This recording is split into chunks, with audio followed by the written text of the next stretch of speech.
Listo, dale nomás. Ya, súper. Buenos días a todos y todas.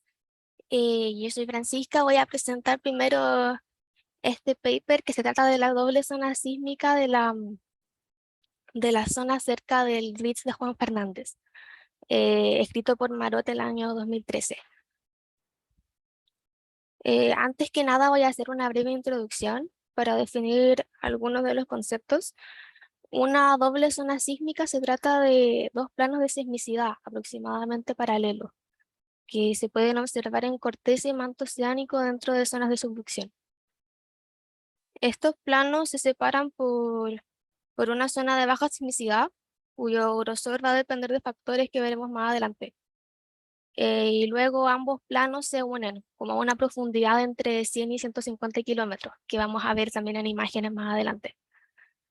El plano de sismicidad superior, por lo general, se puede encontrar en la corteza oceánica, mientras que el plano de sismicidad inferior se localiza en el manto oceánico. Y por lo general las dobles zonas sísmicas son identificables por las diferencias de los mecanismos focales que hay en ambos planos. Luego en 1999 los autores Cao y Rau hicieron una clasificación de tres tipos de doble zona sísmica. Primero está el tipo 1, donde el plano superior tiene un régimen compresional y el inferior uno tensional. Luego está el tipo 2, que es lo mismo pero invertido, donde el plano superior tiene un régimen tensional y el inferior uno compresional. Y por último, el tercer tipo describe un régimen donde las zonas más superficiales sienten comprensión lateral debido a la convergencia de placas. Y las zonas más profundas tienen un régimen tensional debido al slab pull. Y en este tercer tipo de doble zona sísmica, ambos planos presentan los mismos mecanismos, no hay diferencia entre ellos. Ahora vamos a ver el contexto regional de la zona de estudio. Esta está entre los 29 y 34 grados de latitud, como se ve en la imagen, y acá se observa la presencia del ridge de Juan Fernández. Este corresponde a una cadena montañosa submarina que subducta bajo la placa sudamericana, generando una zona de alta microsismicidad, o sea, sismos de magnitudes menores a 5. También en la zona podemos ver un flat slab, que significa que la placa de Nazca subducta inicialmente con el ángulo normal inicial de 25 a 30 grados, pero alrededor de los 100 kilómetros de profundidad más o menos, este se vuelve horizontal, generando un alzamiento de la corteza continental y una ausencia de volcanismo, entre otras cosas. Y se cree que hay una conexión entre el ridge de Juan Fernández y la presencia de este flat slab, que de hecho en el mapa se pueden ver las isolíneas y calza al tiro donde está el flat slab y el ridge de Juan Fernández. Em, Ya, las estaciones están marcadas en triangulitos. Podemos ver con triángulos amarillos las de la campaña de Ovalle de 1999 y en rojo las del experimento de mediciones sismológicas de Chile-Argentina, que fueron los datos que se utilizaron para este estudio. Y abajo se muestra un perfil vertical de la sismicidad medida, en donde acá se pueden distinguir los dos planos de sismicidad de la doble zona sísmica. Tenemos por acá el plano superior y acá el plano inferior.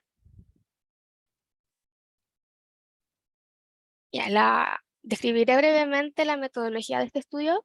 Primero se recopilan los datos de las dos campañas mencionadas anteriormente, las cuales fueron campañas temporales que estuvieron operativas un par de meses en 1999 en el caso de la primera, y la segunda me parece entre el 2002 y el 2003. Luego se localizaron los hipocentros con un rango definido de incertidumbre, que era un máximo de 10 kilómetros en la horizontal y 5 kilómetros en la vertical. Y luego se calculan los mecanismos focales a partir de las polaridades de la primera llegada de ondas P. Con estos mecanismos se llegan a los tensores de esfuerzo. Veamos ahora los resultados. En la figura están los perfiles verticales que se mostraban en la diapositiva anterior, que eran estas líneas de acá. Estos perfiles se muestran aquí. Primero podemos ver que la doble zona sísmica está muy clara en los dos perfiles centrales, entre los 30.5 y 32.5 grados de latitud. Se puede medir la distancia entre ambos planos, que corresponde a entre 20 y 25 kilómetros. Luego se cree que la doble zona sísmica se podría extender más al norte, pero las estaciones presentes no se ubicaban hacia allá, por lo tanto no se lograron captar muchos sismos a ese lado, como vemos en este primer perfil. También observamos que alrededor de unos 100 kilómetros de profundidad, ambos planos se unen, como se ven los dos perfiles del medio. Y existe mayor sismicidad en el plano de sismicidad inferior que en el superior, lo cual va un poco al revés de lo esperado porque siempre se dice que el plano superior es el que presenta mayor sismicidad.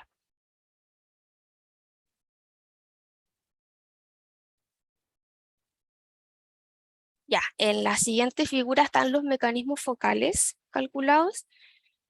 En rojo están aquellos de profundidades menores a los 60-70 kilómetros y en azul los de una profundidad mayor. Primero notamos que no hay grandes diferencias entre los mecanismos de cada plano, como podemos ver acá en la figura de abajo, sino que la diferenciación está hecha, como se dijo antes, por la profundidad, siendo los sismos más o sea, más superficiales, fallas inversas, y los más profundos fallas normales.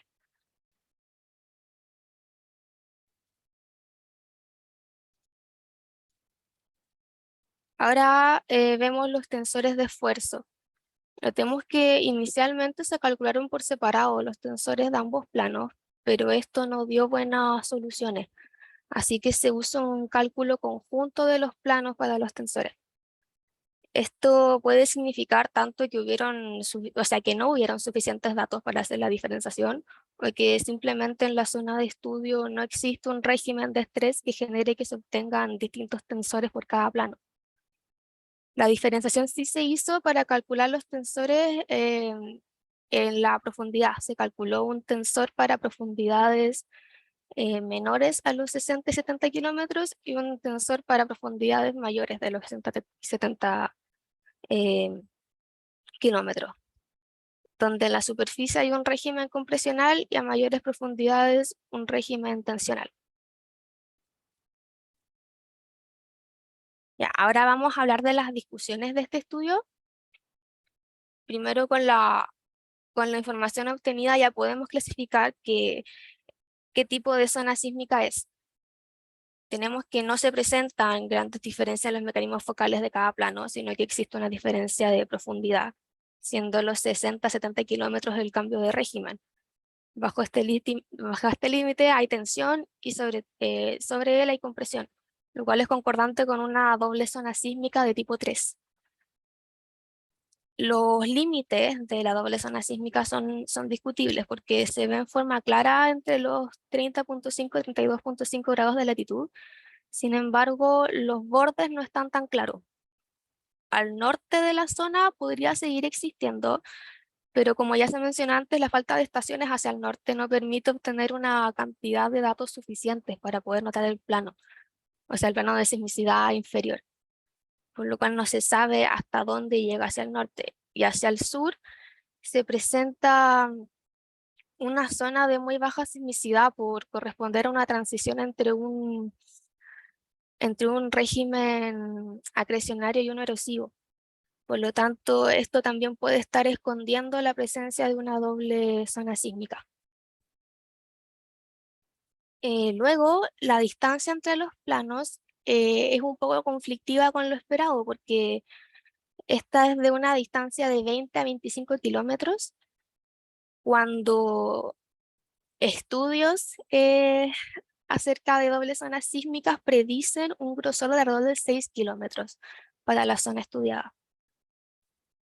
La razón de esto, hay estudios que han mostrado que las dobles zonas sísmicas son sensibles a las edades de las placas subductantes. Sin embargo, en este caso se sugiere que o sea, la razón de este largo inesperado sea la temperatura de la placa, que en esta zona es menor a lo predicho. Junto con esto está la deshidratación y la migración de fluidos.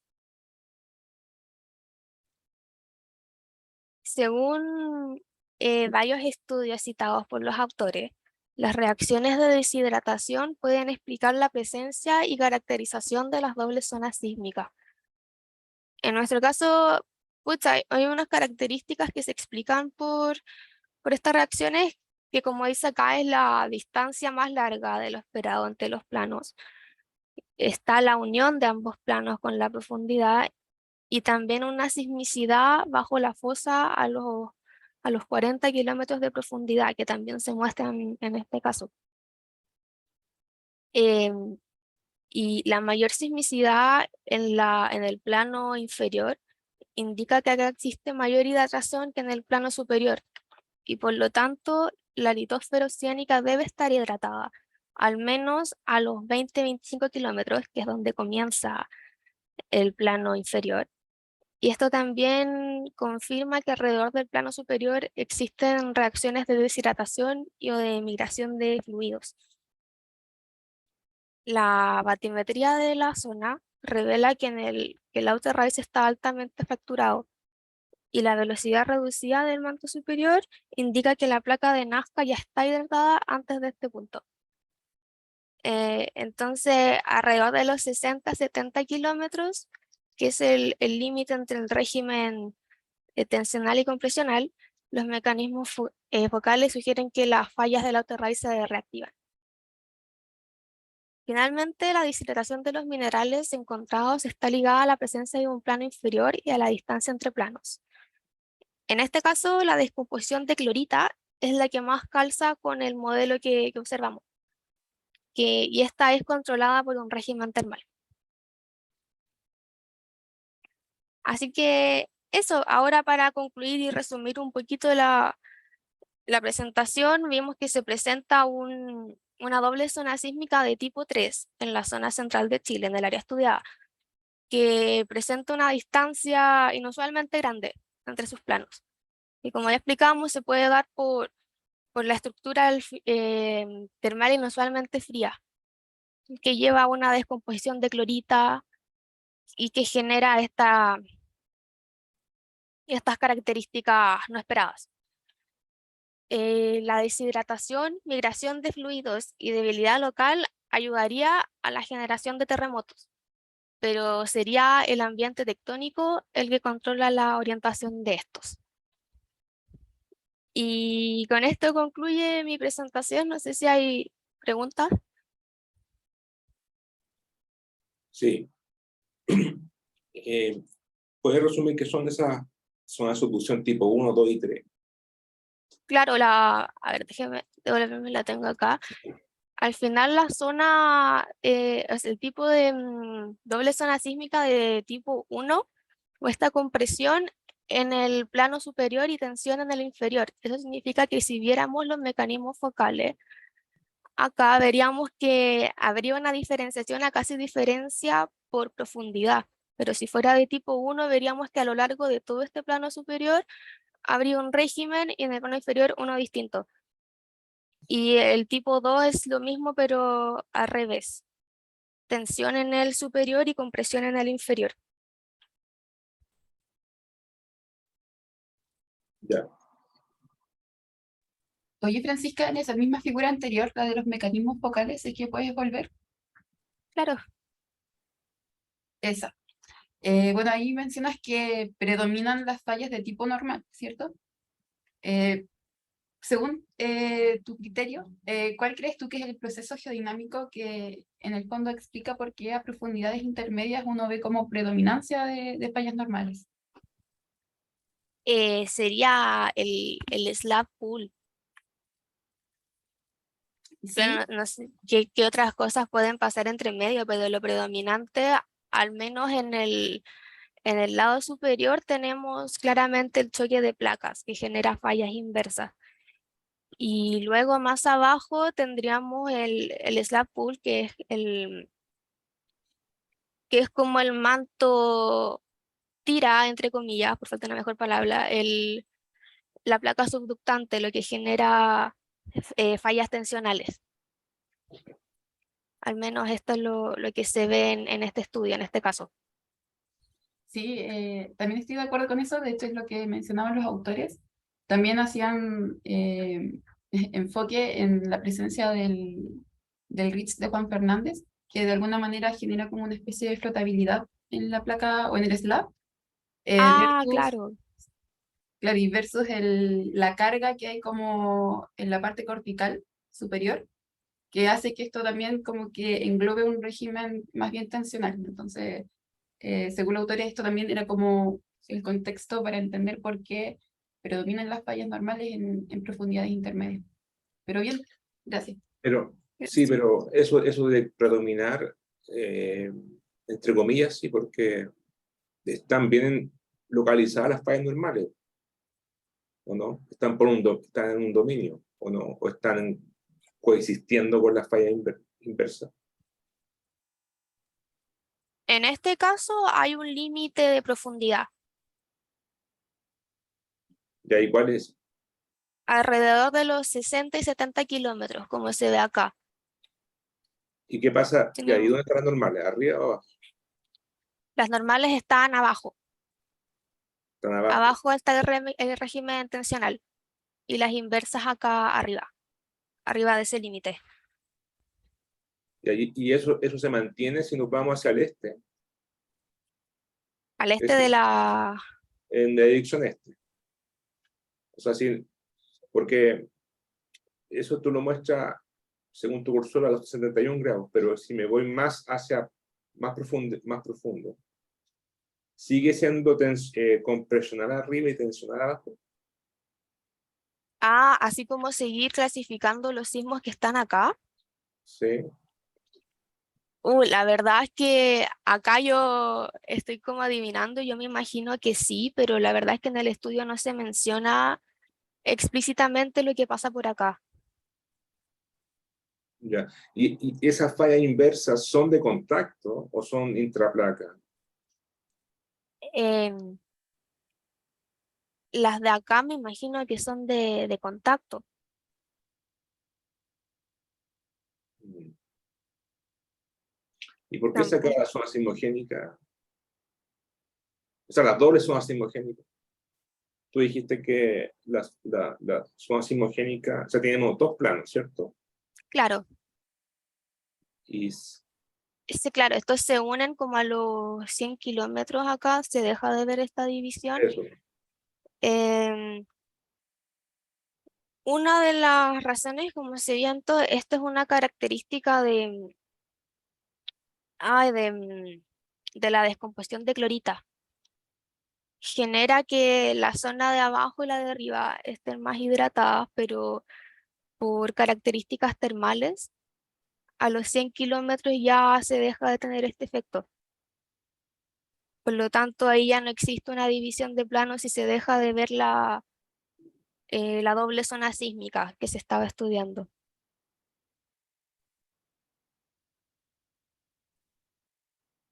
Hoy, Francisca, tengo otra pregunta. ¿Sí? ¿Cuáles fueron como las principales limitaciones que comentan los autores respecto a la localización o caracterización de estos dos planos de sismicidad? Los dos planos te refieres a estos de acá. Claro, ves que ellos en base a estos registros localizan que en Chile Central tenemos una doble zona sísmica, ¿verdad? Claro, Pero ¿cuáles son las principales limitaciones que tuvieron ellos como al momento de poder identificarlo? así como exactamente en la zona que se presenta. eh, bueno, acá como ya mencioné, se presenta súper clarito la doble zona sísmica, se puede notar, pero en los planos que esté de acá arriba y este de abajo no se ve tan claro, se ve solamente como una línea o no se distingue un gap sísmico entre medio, nada. que son estas dos líneas de acá, la de los 30 grados de latitud y los 33 grados de latitud. Y esto lo atribuyen básicamente acá, primero acá al norte, no habían tantas estaciones, las estaciones más cercanas que tienen están por acá, que creo que acá está un mapa. Claro, todas las estaciones de la red que se usó están más hacia el sur. Por lo tanto, este plano de acá al norte no se percibió tanta sismicidad, pero no se sabe si es porque en realidad hay menor sismicidad o es simplemente porque la falta de estaciones no permite ver más. Así que ese sería un límite porque no se sabe si se podría seguir extendiendo para acá la doble zona sísmica, pero no hay tantos datos para como poder comprobarlo. Porque acá se podría decir que quizás se ve como la línea por acá y otra por acá, pero la verdad es que faltan datos. Y acá hacia el sur eh, tenemos realmente una sismicidad reducida. También podemos ver acá que este plano también presenta menos sismos que los dos de arriba. Y la menor sismicidad se debe a que esta corresponde a una zona de transición entre un régimen acrecionario y uno de erosión, lo que presenta menor sismicidad en la zona y también esto podría estar, entre comillas, escondiendo la doble zona sísmica. Súper. Y ¿Por solo para qué? complementar, también está el problema de que la localización de los hipocentros también es incierta. Entonces, como mencionabas en tu presentación Ah, antes, claro. ellos tuvieron que filtrar, por ejemplo, entre incertezas laterales de 10 kilómetros, no mayor a eso, y las incertezas en la vertical eran 5 kilómetros, ¿verdad? Entonces, Claro. hacer ese filtro también hizo que hubiera menos eventos para poder localizar y como decías tú también está el efecto de pocas estaciones en la zona. Pero bien, gracias. ¿Por qué un cambio de acreción a erosión va a cambiar la sismicidad? Porque al menos en la zona de límite, como vimos ¿Sí? en clases, un régimen acrecionario significa una mayor cantidad de sedimento, pero es un sedimento, entre comillas, suelto, no es una zona frágil, por lo tanto se presenta menor sismicidad en esa zona. O sea, los sedimentos son poco compactados, pero es la parte frontal, en el Claro. frente. Pero la zona sismogénica está todo compactado. Entonces, no veo por qué en profundidad pasa eso. ¿Se entiende la pregunta? Ah, sí, sí. Em, la verdad es que me dejó un poco pilla. Me imagino que como es un proceso de subducción, si hay material suelto, obviamente este material va a afectar a la subducción. Cuando la placa de Nazca baja bajo la sudamericana, tiene que ser ahí un efecto, Perdón, la última. que sería un efecto cuando la placa de Nazca subducta bajo la Sí. sudamericana, está claramente en contacto con este prisma de acreción. Por lo tanto, el material tiene que influir dentro de la sismicidad que luego va a llevar a esta zona de contacto. Yo creo que la razón es porque está Juan Fernández. Y Juan Fernández cambia o sea, justo ahí, o sea, no es Juan Fernández por sí mismo, sino que justo en ese lugar cambia el ángulo de subducción también. Ahí tenemos una zona de flat slab. Ah, claro. Flat slab de Juan Fernández hacia el Copiapó. Entonces cambia todo el régimen de esfuerzos por el cambio de... Entonces hay algo mucho más regional que los prismas de acreción. Algo mucho más litosférico. Escala Es del centro de... verdad.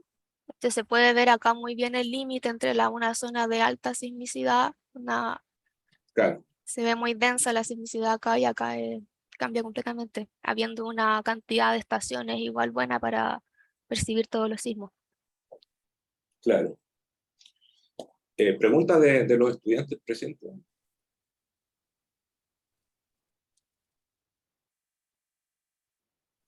Con confianza.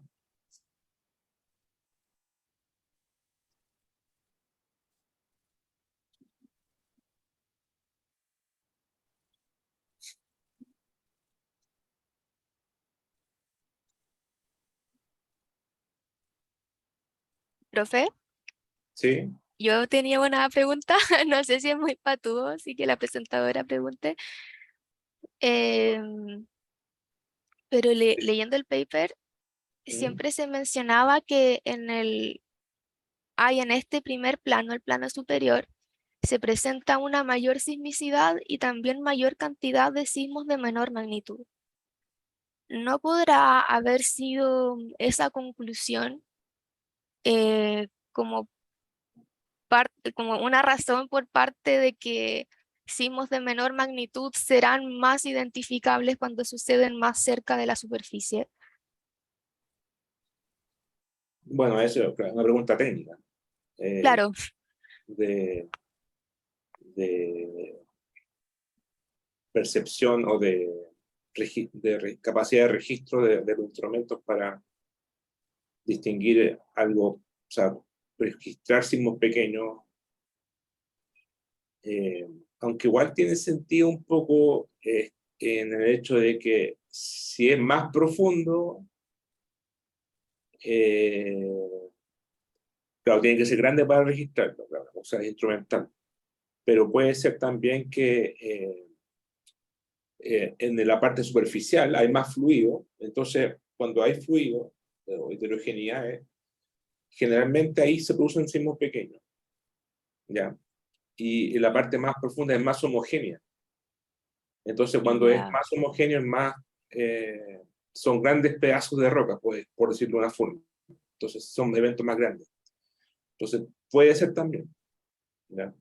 Entonces, tendríamos dos aristas, una arista de la heterogeneidad de las rocas, que sí tiene sentido, y otro sería una arista instrumental que habría que preguntar un psicólogo.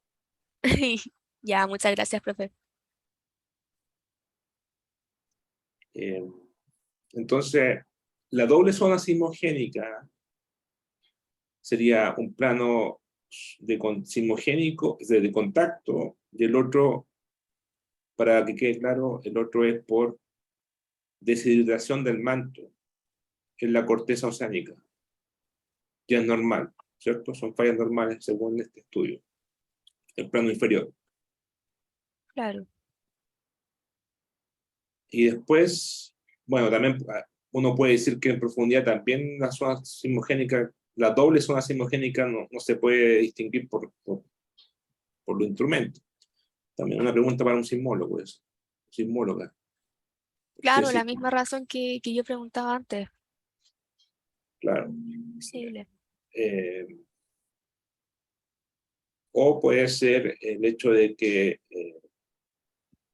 bueno, más encima hay un plano de subducción plano, horizontal, un flat slab, ese que está mostrando ahí.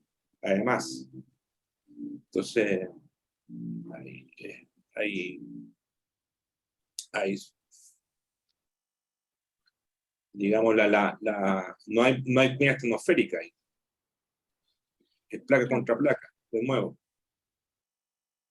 Entonces, podría hacerse, claro, podría explicarse por metamorfismo y por temperatura. Habría que estudiar el campo termal y ver por qué se juntan. Ya, puede haber una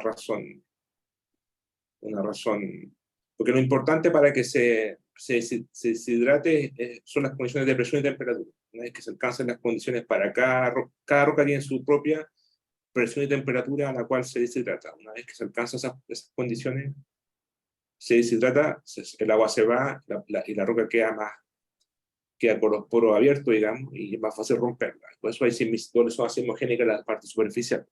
Habría que ver qué pasa en la parte más profunda, con otro tipo de modelos térmicos y, y geoquímicos.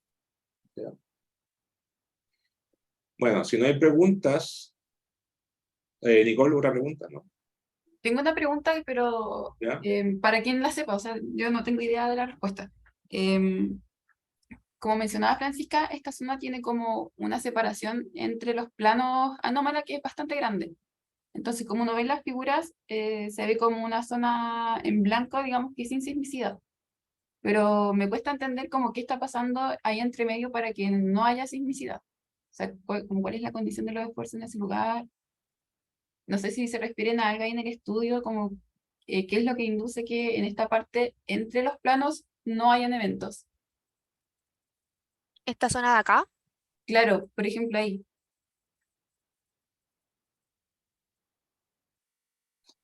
Yo creo que la parte de arriba, ¿no puedes responder tú, Francisca? no, dele, profe. La parte de arriba del contacto, o está relacionado con el contacto entre las placas, entonces más friccional. Y en la parte de abajo, a esa presión y temperatura, o sea, la corteza ya se deshidrató antes, en la parte más superficial. ¿Ya? Mira, lo primero que se deshidrata son los sedimentos a profundidades muy bajas, después la corteza. Y aquí ya estamos a los más de 50 kilómetros de profundidad, entrando a los 100. Entonces, se deshidrata lo que alcanza la presión y temperatura para que se deshidrate. ¿Se entiende? Ujú, sí. Entonces, en ese lugar son esas rocas que están justo ahí, o sea, más abajo, tiene que estar más abajo de los 50 kilómetros, de hecho, más cercano a los 100, y eso se deshidrata, y eso favorece la sismicidad, porque al se deshidrata, cuando se da la presión de poro, baja la presión confinante y el estrés, es más fácil romper la roca, queda más vulnerable y se rompe. Entonces, más que nada por una razón de presión y temperatura. Ah, ya. ¿Ya? Entonces, es cosa de tomar las rocas del manto y hacer el diagrama de presión y temperatura y ver dónde pasa la curva de deshidratación. Y te va a dar con esa profundidad. Y arriba no se deshidrata, porque ya se deshidrató probablemente. Se deshidrató antes. Mm. Ya, porque igual yo no sé, como, igual leí como al vuelo el artículo y no sé, quizás pensaba con la posibilidad como de Bien. una delaminación, no lo sé, así como, ¿por qué no estaba ocurriendo sismicidad ahí? Pero claro, o sea, igual el argumento de las condiciones de presión y temperatura también tiene sentido. Claro, por eso es importante ponerle modelos termales. Sí. Ya, podemos pasar a la segunda presentación. Ya, Ya. perfecto.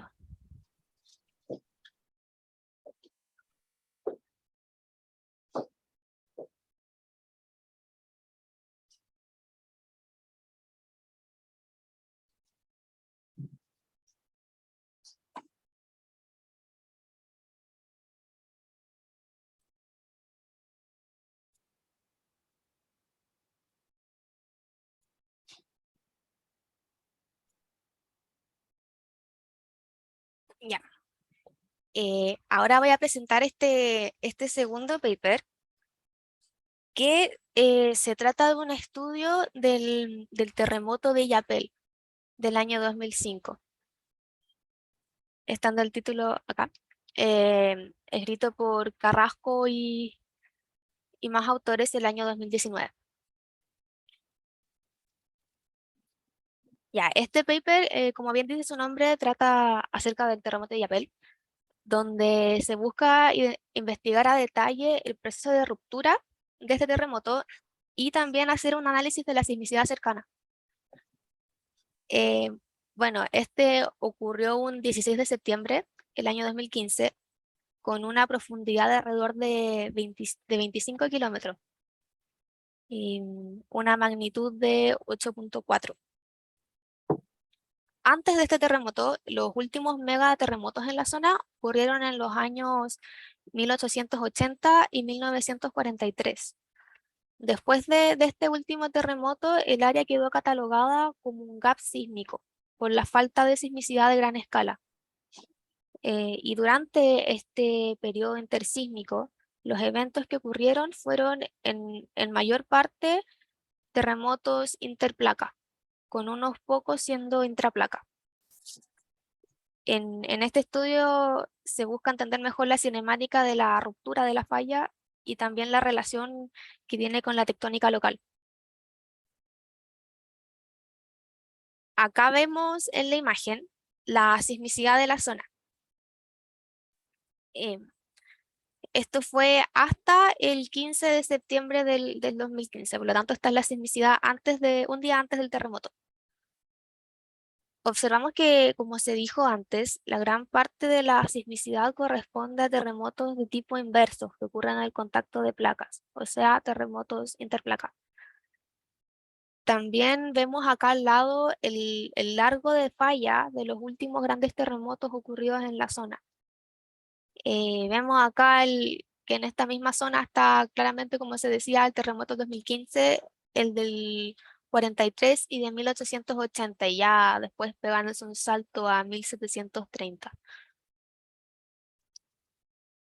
Em, para, para terremotos de esta magnitud, hablando ya un terremoto de magnitud 8.4, una modelación usando una falla puntual deja de ser precisa, por lo que se hace en este estudio, de hecho, es una inversión que nos muestra el desplazamiento dentro de la falla. Para esto se usan datos cercanos y también datos telesísmicos.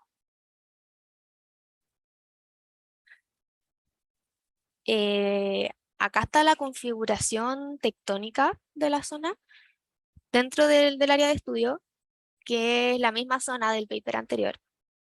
La placa de Nazca se subduce bajo la placa sudamericana a una tasa de 6.5 centímetros por año. También sabemos que la edad de la placa está entre los 38 y 45 millones de años.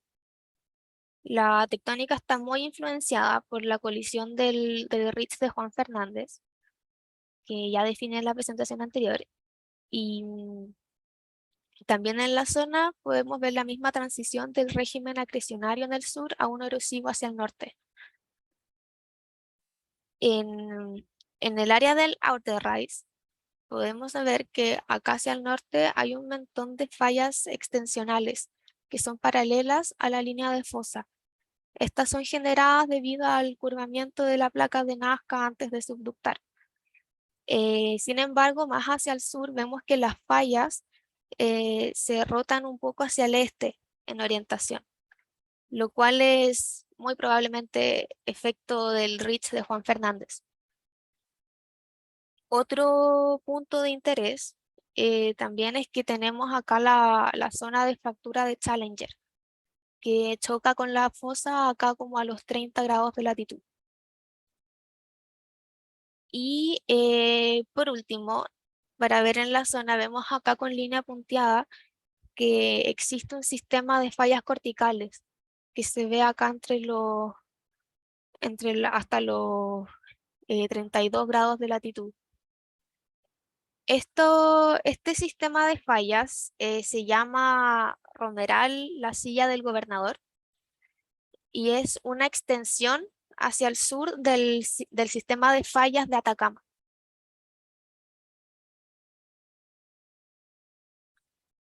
Ya, ahora voy a explicar de forma muy breve la metodología del estudio. Para la inversión de la falla, como ya dije antes, se consideraron señales cercanas y señales telesísmicas, y se realiza una inversión considerando límites espaciales y temporales, con una inversión con pesos que fueron determinados por el criterio de minimización de Akaike.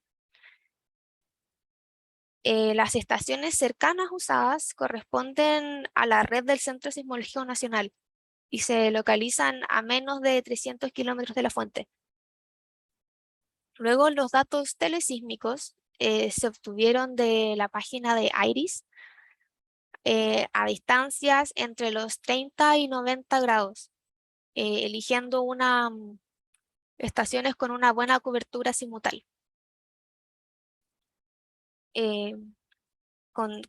Luego todos los datos, estos se integraron para obtener los registros de desplazamiento, se quitó la respuesta instrumental, se filtraron en ciertas bandas y se remuestraron. Las funciones de Green que se usan se calcularon también de forma sintética, citando a unos autores de estudios previos. Y con todo esto se realiza la inversión, y con esto se obtiene una distribución espacio-temporal de los desplazamientos dentro de la falla. Luego, para el cálculo de hipocentros y de tensores de momento, se utilizan también los datos del Centro Sismológico Nacional y datos de IRIS. Primero se usó un catálogo preliminar de sismos de magnitud superior a 2.5 y con un epicentro marcado en un prisma que es entre los 70 y 73 grados de longitud y 29 y 32.5 grados de latitud. A partir de esos eventos que se encontraron, se extrayeron los sismos de magnitud superior a 4.3 para calcular esto, tanto los hipocentros como los tensores. Para los hipocentros se registraron los tiempos de llegada de forma manual, las llegadas de la onda P y de las ondas S para poder calcular los hipocentros. Se utilizan los programas SEISAN, HIP y CPS para procesar las señales y calcular y realizar las inversiones. Y claro, las soluciones obtenidas corresponden a los mejores ajustes para los hipocentros y para los tensores. Acá se presentan los resultados de la inversión. Vemos acá este es el perfil dentro de la falla, siendo los ejes el strike y el dip. Y podemos ver acá que encontramos 4 como parches de desplazamiento principales. Siendo el más importante acá el S1. Acá se presenta el mayor desplazamiento, el mayor slip, que tiene un máximo de 9 metros. Y está ubicado en la parte más superficial de la falla.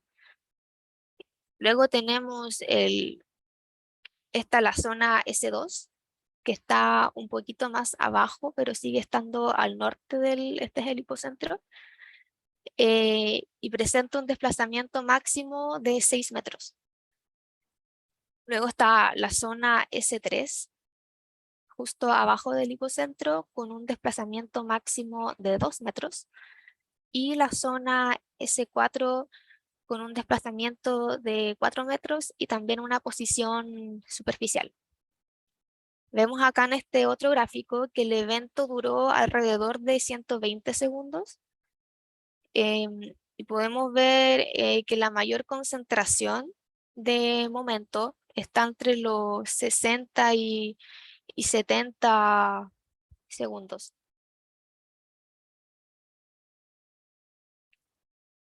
En esta otra imagen vemos a más detalle la evolución espacio-temporal para cada tiempo. Vemos que esta comienza propagándose hacia arriba en una dirección up-dip y alrededor a partir de los 25 segundos comienza a propagarse también hacia abajo en otras direcciones. Podemos ver que los tiempos donde se ve mayor desplazamiento son estos de acá. También coinciden con los tiempos donde había un mayor momento sísmico que vimos en la figura anterior. Y ahora en esta otra figura vemos la evolución temporal del slip, del desplazamiento, para 10 puntos elegidos a lo largo del plano de falla. Y son estos de acá. Se comenta acá, los autores comentan que es interesante ver cómo la ruptura sucede de manera lenta. Primero, partiendo como vimos en un plano up-dip, y que luego se va propagando más a lo largo del strike hacia el norte. Y las velocidades que se encuentran son menores a las velocidades máximas contempladas para la inversión.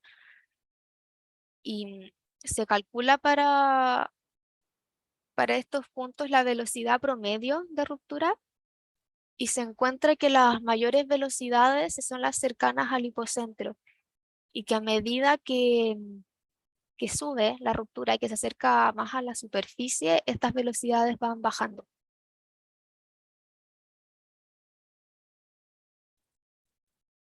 acá vemos las localizaciones de los sismos junto a los mecanismos.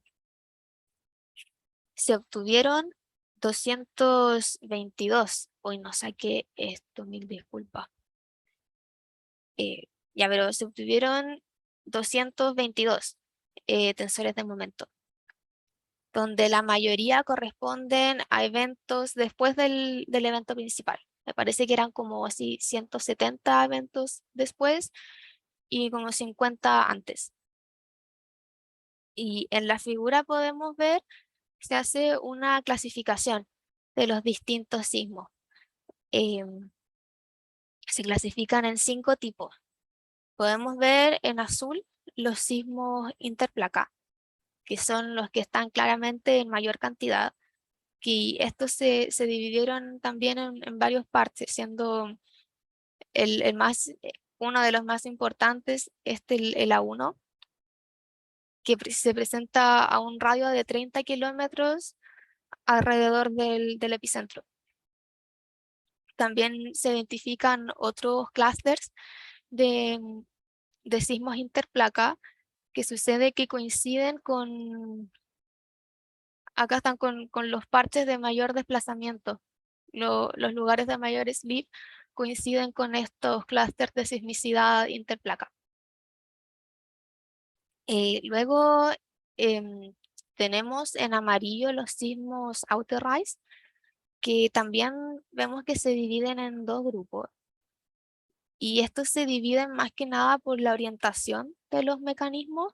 Vemos que el grupo de más al norte, que son más sismos, presentan orientaciones de norte a sur, mientras que este otro grupo de 3 sismos presenta una orientación rotada más hacia el este. Y son todos estos sismos outer-rise de régimen tensional. Luego en verde vemos los sismos intraplacas de profundidad intermedia, que son muy poquitos, y estos se separaron más que nada por una distinción de profundidad, porque vemos que los mecanismos son iguales a los mecanismos vistos de los sismos interplaca.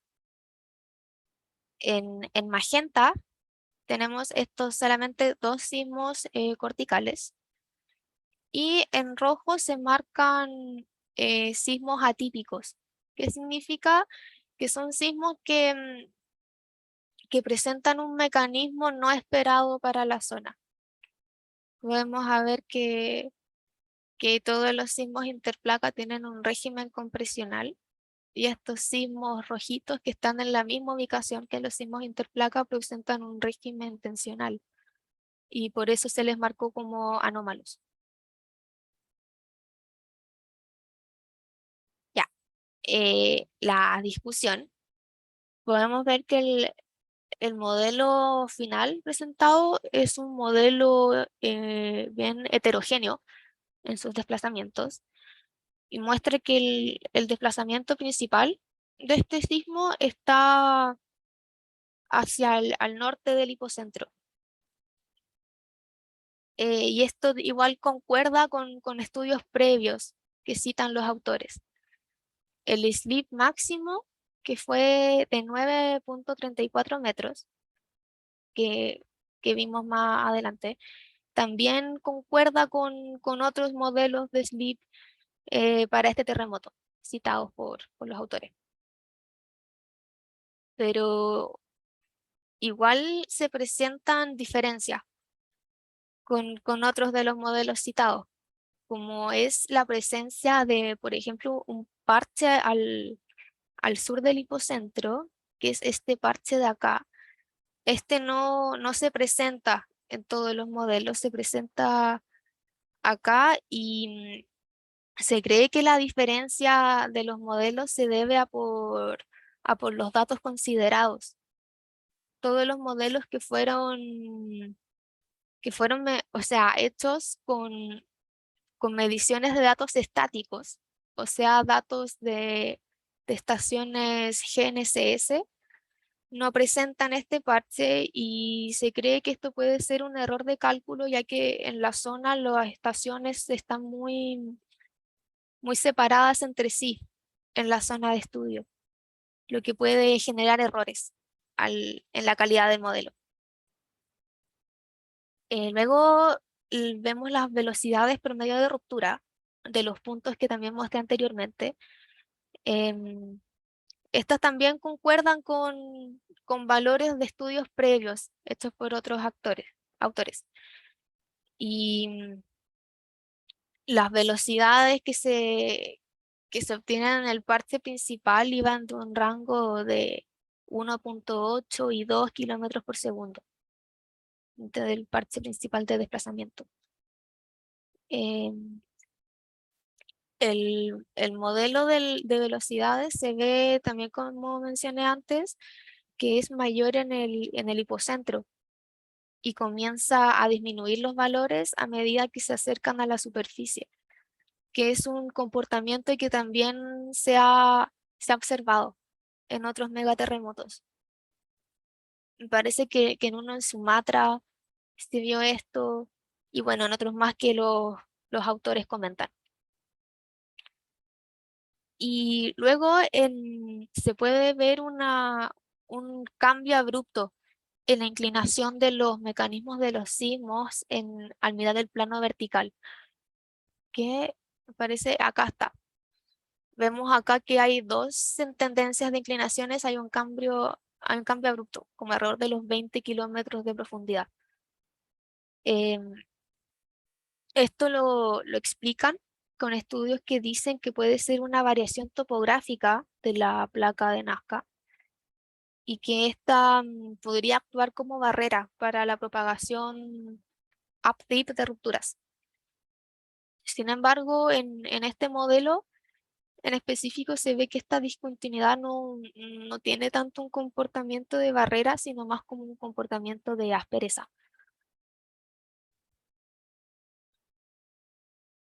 Acá vemos la sismicidad outer rise. En esta figura en específico se ven los sismos posteriores al evento principal. Que bueno, primero que nada hay que decir que esto ocurre a profundidades muy someras, una profundidad promedio de 6 kilómetros, se ve que todos son arriba o sea, sobre los 10 kilómetros, son muy superficiales. Perdón, me equivoqué, son los sismos precursores al terremoto, no los de después. Ya, pero en esta figura también observamos los dos parches que he mencionado antes, que al final se identifican cada uno del otro por la orientación de sus tensores. Ambos sismos, ambos parches presentan fallamiento tensional, pero debido a esta diferencia de orientaciones se pueden relacionar a estructuras tectónicas distintas. El de la orientación, este parte que está más al norte, de orientación norte-sur, puede asociarse a las fallas causadas por el curvamiento de la placa de Nazca debido a la subducción. Y por otro lado, el parche de más abajo se puede asociar a fallas preexistentes debido al Ridge de Juan Fernández. Luego hay modelos que proponen que existe un comportamiento dual en la zona de outer rise que se mencionó en el paper, donde se dice que hay un régimen compresional a mayores profundidades, hablando de profundidades por acá, dentro de la placa de Nazca, y regímenes tensionales cerca de la superficie. Y se habla de que estos regímenes compresionales que se ven a mayores profundidades serían, al final estas fallas actuarían antes de un gran terremoto y después de un terremoto se habría una transición de todo el estrés de esta zona que se iría hacia superficie activando fallas tensionales. Sin embargo, acá la baja sismicidad, o como que no se encontró solamente un sismo a mayor profundidad que cumplía con este criterio. No, no hay tantos como para confirmar esta teoría. Em, de todas formas, el fallamiento después del terremoto, como se veía en la figura, una figura anterior, es únicamente tensional. Por lo que el fallamiento tensional sí concuerda con esta teoría que acabo de decir, pero no hay suficientes datos a mayores profundidades como para asegurar. Em, Luego, otros autores también proponen que existe una relación entre el desplazamiento de baja profundidad, o sea, el desplazamiento somero, y las réplicas de tipo outer-rise. O sea, decir, mientras más réplicas outer-rise, más desplazamiento superficial.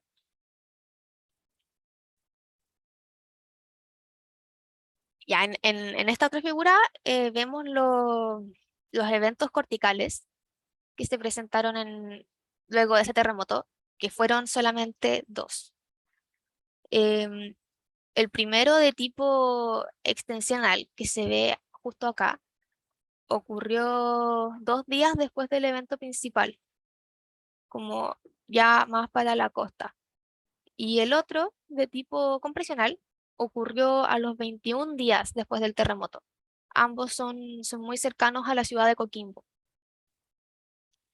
Se cree que este primero de acá se generó en una falla producto del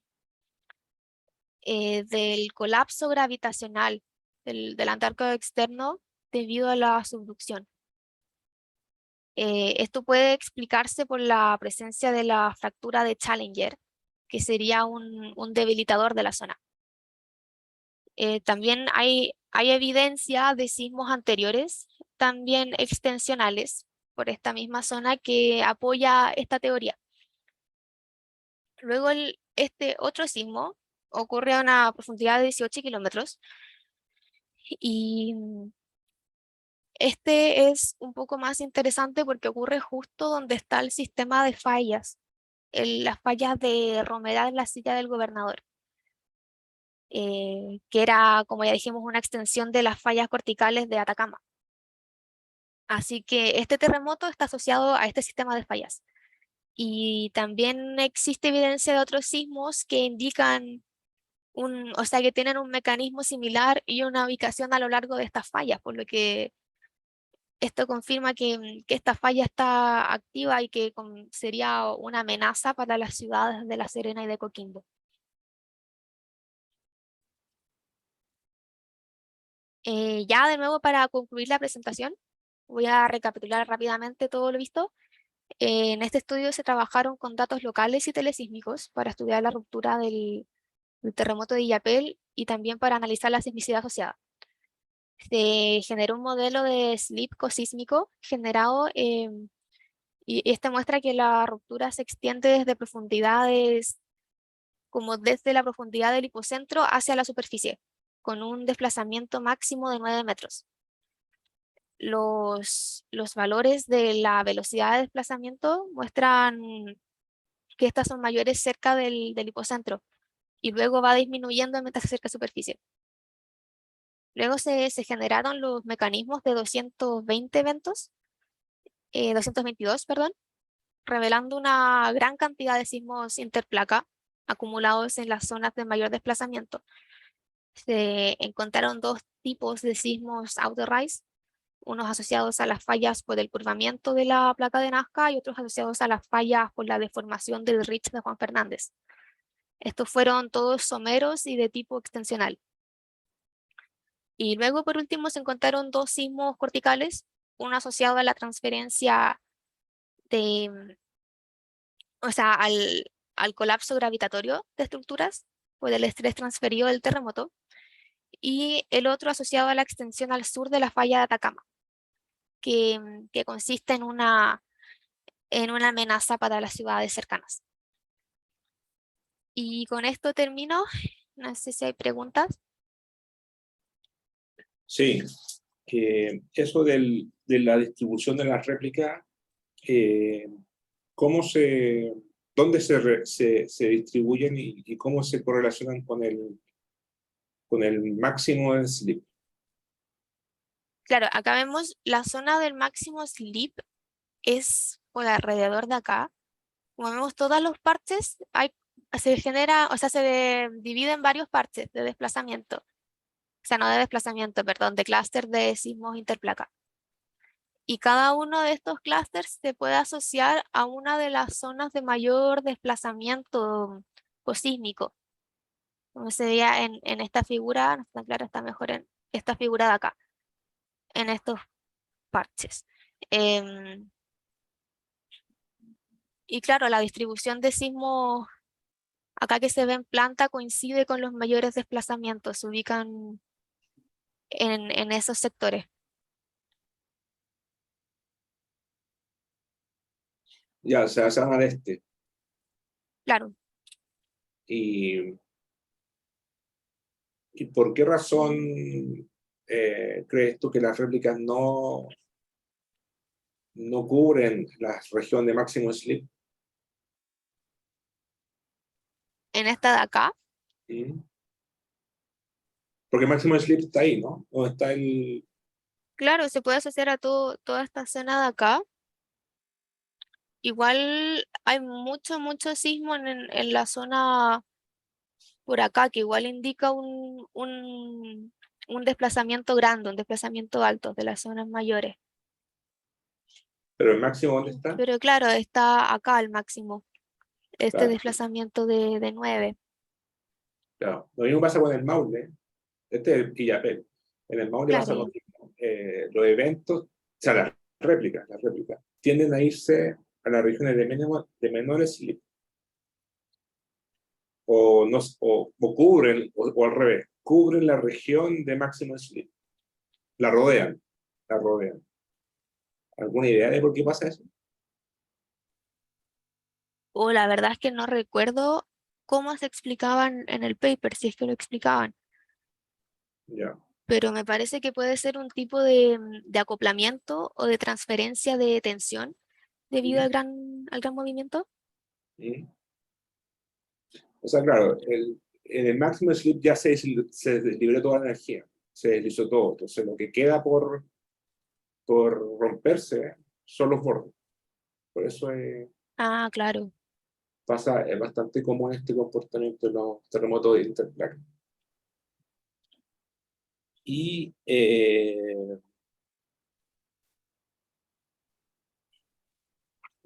la pregunta del dip, eso del cambio del dip de la placa subductante, ¿se Acá. refiere a los terremotos interplaca o intraplaca? ¿A cuál se refiere?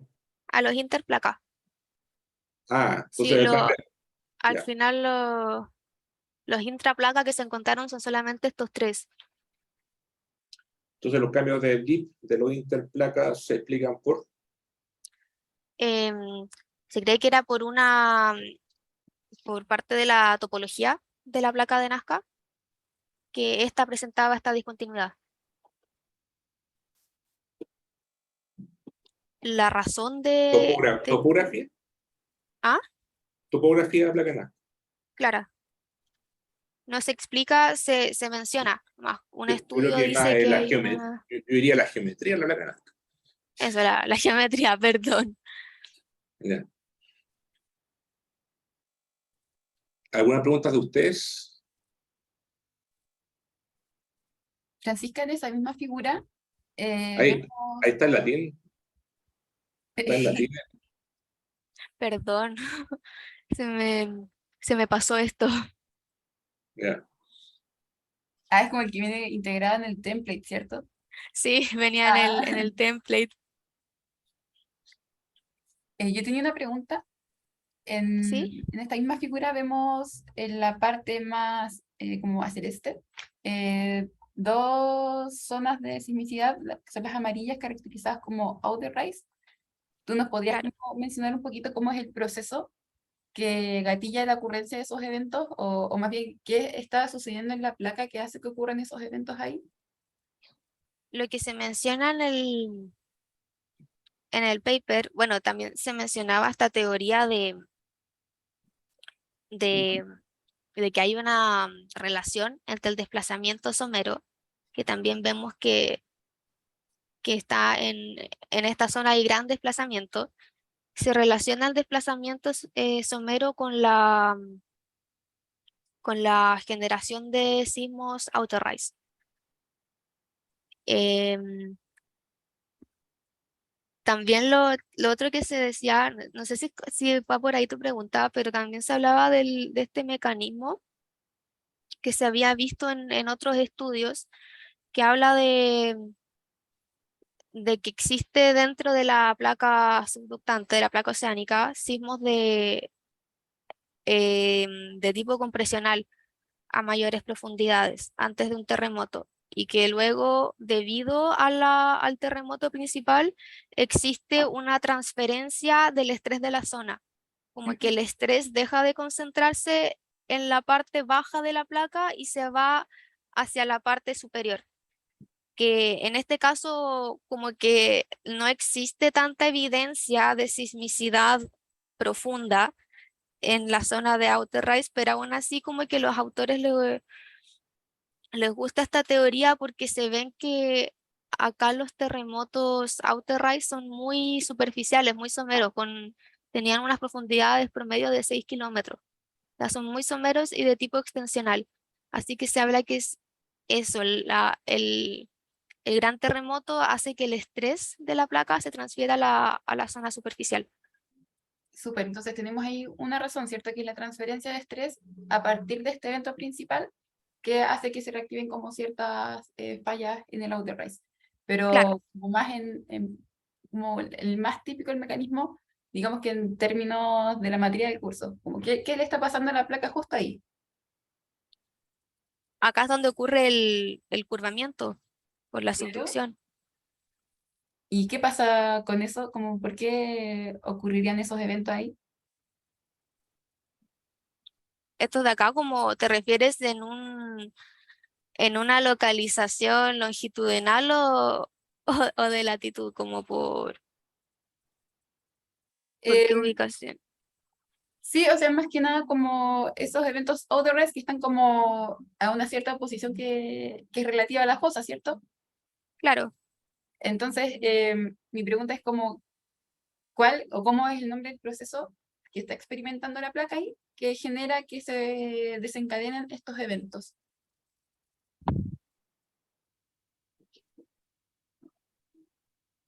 o la verdad es que me pillaste, yo tenía en mente esta transferencia de estrés, Sí, dada por el gran evento principal. sí, eso está súper bien, pero el otro, como la otra razón también es el bending de la placa, ¿cierto? Claro, el curvamiento. Sí, entonces ese era como los dos como mecanismos que explican la ocurrencia de estos eventos, pero súper bien. Ah, ya, súper.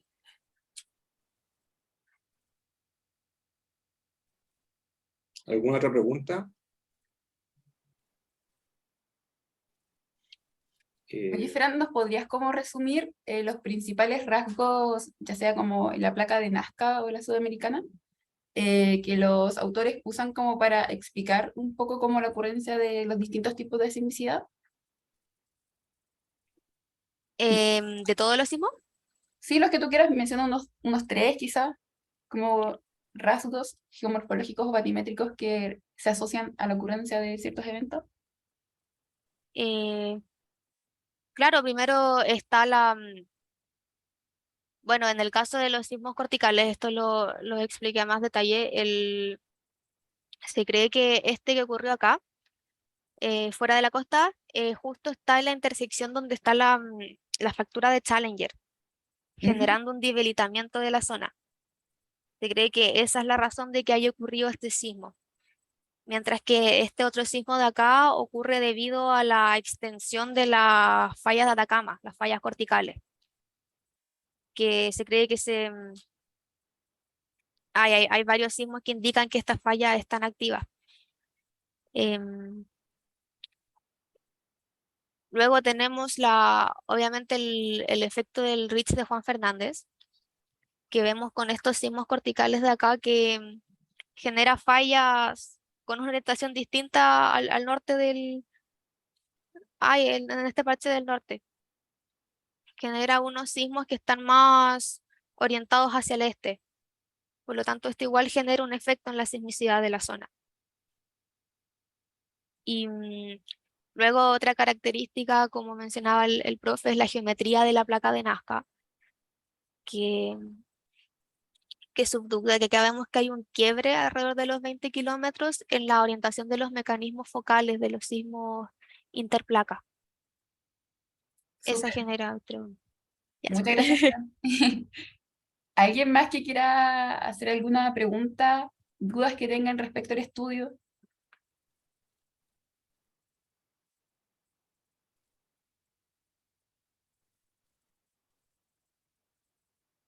¿Lo dejamos hasta acá? Ya, dejo de compartir entonces. Sí, dale, creo que no hay más preguntas al menos. Así que bueno, podemos finalizar con esta primera tanda de presentaciones. Muchas gracias, Fran. Mostraste como harto dominio de los artículos que leíste, así que felicitaciones. Gracias. Ya, chiquillos, chiquillas, recuerden que este viernes no hay presentaciones, retomamos el próximo lunes. Ya, así que cualquier cosa nos pueden contactar, con el profe vamos a estar atentos y nada, no sé si alguien quiere agregar algo más antes de despedirnos.